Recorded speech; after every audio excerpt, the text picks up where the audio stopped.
ನಮಸ್ಕಾರ ಸ್ನೇಹಿತರೆ, ಎಂದಿನಿಂದ ಮುಂದಿನ 11 ವರ್ಷಗಳು ಈ 7 ರಾಶಿಯವರಿಗೆ ಗೋಲ್ಡನ್ ಟೈಮ್. ಸೋಲೆ ಇಲ್ಲ ಎಂಬಂತೆ ಬಂಪರ್ ಲಾಟರಿ ಹೊಡೆಯಲಿದ್ದು ಗಜಕೇಸರಿ ಯೋಗ ಶುರುವಾಗ್ತಿದೆ. ಮಹಾವಿಷ್ಣುವಿನ ಕೃಪಾಶೀರ್ವಾದ ಈ ರಾಶಿಯವರಿಗೆ ಸಿಗ್ತಾ ಇದೆ. ಹಾಗಾದ್ರೆ ಆ ಅದೃಷ್ಟವಂತ ರಾಶಿಗಳು ಯಾವುವು, ಅವುಗಳಿಗೆ ಏನೆಲ್ಲ ಲಾಭ ಸಿಗುತ್ತೆ? ಅದಕ್ಕಿಂತ ಮೊದಲು ಮಹಾವಿಷ್ಣುವಿಗೆ ಭಕ್ತಿಯಿಂದ ಲೈಕ್ ಕೊಟ್ಟು ಹಾಗೇನೆ ಪ್ರತಿದಿನ ದಿನ ಭವಿಷ್ಯ ತಿಳಿಯಲು ನಮ್ಮ ಚಾನೆಲ್ ಅನ್ನ ಸಬ್ಸ್ಕ್ರೈಬ್ ಮಾಡಿ. ಹಾಗೆ ಬೇಗನೆ ನಮ್ಮ ವಿಡಿಯೋದ ನೋಟಿಫಿಕೇಶನ್ ಪಡೆಯಲು ಬೆಲ್ ಬಟನ್ ಕ್ಲಿಕ್ ಮಾಡಿ ಆಲ್ ಅಂತ ಕ್ಲಿಕ್ ಮಾಡ್ಕೊಳ್ಳಿ. ಇನ್ನು ನಿಮ್ಮ ಜೀವನದ ಸಕಲ ಸಮಸ್ಯೆಗಳಾದಂತಹ ಸತಿಪತಿ ಕಲಹ, ಪ್ರೀತಿಯಲ್ಲಿ ಮೋಸ, ಭೂಮಿ ವಿಚಾರ, ವ್ಯಾಪಾರ, ಕೋರ್ಟ್ ಕೇಸ್, ಹಣಕಾಸಿನ ತೊಂದರೆ, ಸಾಲಬಾಧೆ, ಸ್ತ್ರೀಯರ ಗುಪ್ತ ಸಮಸ್ಯೆ, ಹೀಗೆ ಹಲವಾರು ಸಮಸ್ಯೆಗಳಿಗೆ ಶಾಶ್ವತ ಪರಿಹಾರ ಮಾಡಿಕೊಡ್ತಾರೆ. ಡಿಸ್ಪ್ಲೇ ಮೇಲೆ ಕಾಣ್ತಕ್ಕಂಥ ಗುರೂಜಿ ನಂಬರ್ಗೆ ಒಮ್ಮೆ ಕರೆ ಮಾಡಿ ನೋಡಿ. ಎಂದಿನಿಂದ ಮುಂದಿನ 11 ವರ್ಷಗಳು ಈ 7 ರಾಶಿಯವರಿಗೆ ಗೋಲ್ಡನ್ ಟೈಮ್ ಶುರುವಾಗಿದ್ದು ಬಂಪರ್ ಲಾಟ್ರಿ ಹೊಡೆಯಲಿದ್ದು ಗಜಕೇಸರಿ ಯೋಗ ನಿರ್ಮಾಣವಾಗ್ತಿದೆ. ಮಹಾವಿಷ್ಣುವಿನ ಕೃಪಾ ಕಟಾಕ್ಷದಿಂದ ಗೋಲ್ಡನ್ ಟೈಮ್ ಅನ್ನ ಪಡೆದುಕೊಂಡು ಸೋಲೆ ಇಲ್ಲದಂತೆ ಜೀವನವನ್ನ ಇವರು ನಡೆಸ್ತಾರೆ ಅಂತ ಹೇಳಬಹುದು. ಸಕಲ ಸೌಕರ್ಯ ಇವರಿಗೆ ಪ್ರಾಪ್ತಿಯಾಗೋದ್ರ ಜೊತೆಗೆ ವಿವಾದಗಳಿಂದ ಇವರು ದೂರ ಇರ್ತಾರೆ. ಮನೆ ಮತ್ತು ಕೌಟುಂಬಿಕ ಸೌಲಭ್ಯಗಳಿಗಾಗಿ ನೀವು ಖರ್ಚನ್ನ ಮಾಡ್ತೀರಾ.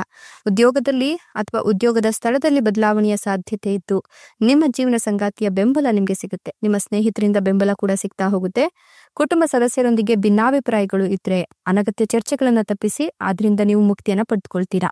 ವೈವಾಹಿಕ ಜೀವನದಲ್ಲಿ ಸಂತಸ ಹೆಚ್ಚಾಗುತ್ತೆ. ರಾಶಿಯವರಿಗೆ ಮನೆ ಮತ್ತು ಕುಟುಂಬದಲ್ಲಿ ಧಾರ್ಮಿಕ ಕಾರ್ಯಗಳನ್ನು ನಡೆಸುವ ಹೊಣೆ ಬರುತ್ತೆ. ಜೊತೆಗೆ ಆರೋಗ್ಯದ ಬಗ್ಗೆ ನೀವು ನಿಗಾವನ್ನ ವಹಿಸಬೇಕಾಗುತ್ತೆ. ಇನ್ನು ರಾಶಿಯವರಿಗೆ ಕಿರಿಕಿರಿಯ ಭಾವನೆ ಉಂಟಾಗುವಂತಹ ಸಂದರ್ಭ ಇದಾಗಿರೋದ್ರಿಂದ ಮೂರನೇ ವ್ಯಕ್ತಿಯ ಜೊತೆಗೆ ಸಾಧ್ಯವಾದಷ್ಟು ನೀವು ಮಾತುಕತೆಗಳನ್ನ ನಿಲ್ಲಿಸೋದು ಮುಖ್ಯವಾಗುತ್ತೆ. ಕಾನೂನಿನ ವಿಷಯಗಳಲ್ಲಿ ನಿಮ್ಗೆ ಜಯ ಸಿಗುತ್ತೆ. ಸ್ಪರ್ಧಾತ್ಮಕ ಪರೀಕ್ಷೆಗಳಿಗೆ ತಯಾರಿ ನಡೆಸ್ತಿರ್ತಕ್ಕಂಥ ವಿದ್ಯಾರ್ಥಿಗಳು ಹೆಚ್ಚು ಶ್ರಮ ಪಡಬೇಕಾಗುತ್ತೆ. ನಿಮ್ಮ ಮಾನಸಿಕ ಮತ್ತೆ ದೈಹಿಕ ಆರೋಗ್ಯದ ಕಡೆ ಹೆಚ್ಚು ಗಮನವನ್ನ ಕೊಟ್ರೆ ಖಂಡಿತವಾಗಿಯೂ ಕೂಡ ನಿಮ್ಗೆ ಆರೋಗ್ಯ ವೃದ್ಧಿಸುತ್ತೆ. ವಿದೇಶಿ ಪ್ರಯಾಣದ ಸಾಧ್ಯತೆಗಳಿದೆ. ಇನ್ನು ನಿಮ್ಗೆ ಸರ್ಕಾರದಿಂದ ಬೆಂಬಲ ಸಿಗುವ ಎಲ್ಲ ಒಂದು ಅನುಕೂಲಕರ ವಾತಾವರಣಗಳು ನಿರ್ಮಾಣವಾಗೋದ್ರಿಂದ ಆದಾಯ ಹೆಚ್ಚಾಗುತ್ತೆ ಅಂತ ಹೇಳಲಾಗ್ತಾ ಇದೆ. ಈ ಸಂದರ್ಭದಲ್ಲಿ ನೀವು ಯಾವುದೇ ಕೆಲಸ ಕಾರ್ಯಗಳನ್ನ ಮಾಡಿದ್ರೂ ಕೂಡ ಸ್ವಲ್ಪ ನಿಗಾ ವಹಿಸಿ ಅದರ ಬಗ್ಗೆ ಆಲೋಚಿಸಿ ಆನಂತರ ಮುಂದುವರೆದ್ರೆ ಖಂಡಿತವಾಗಿಯೂ ಕೂಡ ನಿಮ್ಗೆ ಇದು ಗೋಲ್ಡನ್ ಟೈಮ್ ಅಂತ ಹೇಳಬಹುದು. ಯಾವುದೇ ರೀತಿಯ ಸೋಲು ಅನ್ನೋದು ಆಗೋದಿಲ್ಲ. Bumper lottery ಹೊಡೆಯುತ್ತೆ.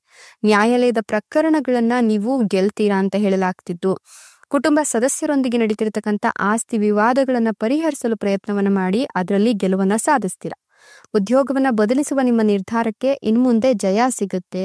ನೀವು ಅಂದುಕೊಂಡಂತಹ ಉದ್ಯೋಗವನ್ನ ನೀವು ಪಡೆದುಕೊಳ್ತೀರಾ. ಇನ್ನು ನೀವು ಆರೋಗ್ಯ ಸಮಸ್ಯೆಯಿಂದ ಬಳಲ್ತಾ ಇದ್ರೆ ಖಂಡಿತವಾಗಿಯೂ ಇನ್ನು ಮುಂದೆ ನಿಮ್ಮ ಆರೋಗ್ಯವನ್ನ ಕಾಪಾಡ್ಕೊಳ್ಳಿ. ಅದಕ್ಕೋಸ್ಕರ ಜೀವನ ಶೈಲಿಯನ್ನ ಚೇಂಜ್ ಮಾಡ್ಕೊಳ್ಳಿ. ವಿದ್ಯಾರ್ಥಿಗಳು ಯಶಸ್ಸನ್ನ ಸಾಧಿಸಲು ಕಠಿಣ ಪರಿಶ್ರಮದ ಅಗತ್ಯ ಇದೆ. ಉದ್ಯೋಗದಲ್ಲಿ ಕೆಲಸದ ಒತ್ತಡ ಹೆಚ್ಚಾದ್ರೂ ಕೂಡ ಕುಟುಂಬ ಜೀವನದಲ್ಲಿ ಸಂತಸ ಇರೋದ್ರಿಂದ ನೀವು ತಾಳ್ಮೆಯಿಂದ ಮುಂದುವರಿಬೇಕು. ವಾಹನ ಮತ್ತೆ ಇತ್ಯಾದಿ ಖರೀದಿ ಮಾಡುವ ನಿಮ್ಮ ಕನಸು ನನಸಾಗುತ್ತೆ. ವೃತ್ತಿಪರ ಮತ್ತು ವೈಯಕ್ತಿಕ ಜೀವನದ ನಡುವೆ ಸಮತೋಲನವನ್ನ ಈ ಸಂದರ್ಭದಲ್ಲಿ ನೀವು ಕಾಯ್ದುಕೊಳ್ತೀರಾ. ಇಷ್ಟೆಲ್ಲ ಲಾಭ ಮತ್ತು ಅದೃಷ್ಟವನ್ನ ಪಡಿತಿರ್ತಕ್ಕಂಥ ಅದೃಷ್ಟವಂತ 7 ರಾಶಿಗಳು ಯಾವುವು ಅಂದ್ರೆ ಸಿಂಹ ರಾಶಿ, ಮೀನ ರಾಶಿ, ಕಟಕ ರಾಶಿ, ಧನುರ್ ರಾಶಿ, ಕನ್ಯಾ ರಾಶಿ, ಕುಂಭ ರಾಶಿ, ಕೊನೆಯದಾಗಿ ವೃಷಭ ರಾಶಿ. ಇವುಗಳಲ್ಲಿ ನಿಮ್ಮ ರಾಶಿ ಇದ್ದರೂ ಇಲ್ಲದಿದ್ದರೂ ಓಂ ಮಹಾವಿಷ್ಣುವೆ ನಮಃ ಅಂತ ಕಮೆಂಟ್ ಮಾಡಿ. ಧನ್ಯವಾದಗಳು.